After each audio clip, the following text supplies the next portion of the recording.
네, 일단 우리나라에서 법적으로 청년은 19세에서 34세까지인데요. 네. 지금은 우리 사회 10명 중에 2명이 이 나이대에 속합니다.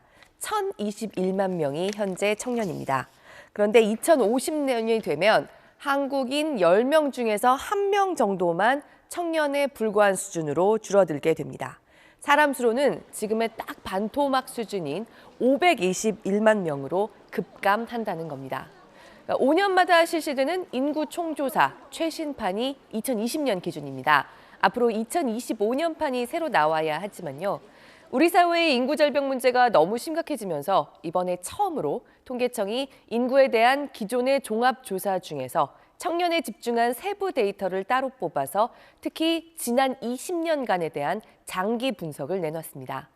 우리는 1990년까지만 해도 3명 중에 1명이 청년인 참 젊은 나라였습니다. 그런데 30여 년 사이에 이렇게 급격히 늙어버려서 초고령 사회 진입을 코앞에 두고 있습니다.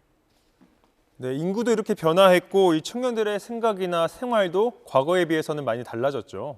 네, 가장 두드러진 변화 중에 하나는 역시 이제 한국 청년은 결혼하지 않는다고 표현해도 과언이 아닌 사회가 됐다는 점입니다. 청년이라고 할 수 있는 사람 5명 중에 4명 이상, 그러니까 10명 중에 8명 이상이 미혼이거든요. 결혼을 해도 청년이 아닌 나이가 돼야 결혼한다는 겁니다. 그러니까 30대 초반의 미혼인 사람은 2000년만 해도 18.7%에 그쳤는데요. 이제는 이 연령대에도 미혼이 더 많습니다. 이와 동시에 청년층에서 또 하나 급격하게 늘어난 비율, 여성들의 경제활동 참가율입니다. 이 표에서 보시는 것처럼 이제 청년층에서는 남녀의 차이가 거의 없습니다. 하지만 결혼과 아이를 미뤄서 가능한 일이었다고도 말할 수 있는 게요. 34살까지의 여성 평균만 보여주는 이 표 뒤에 나타나는 모습은 다릅니다. 사실 우리나라는 여성들의 출산 후에 경력 단절이 유난히 두드러진다는 점이 반복적으로 지적됩니다.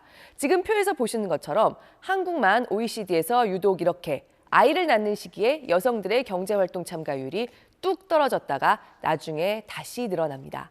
그러니까 경력 단절이 돼야 아이를 낳을 수 있는 거 아닌가 생각하실 수 있는데 우리보다 출산율이 훨씬 더 높은 다른 OECD 회원국들은 그렇지 않다는 겁니다.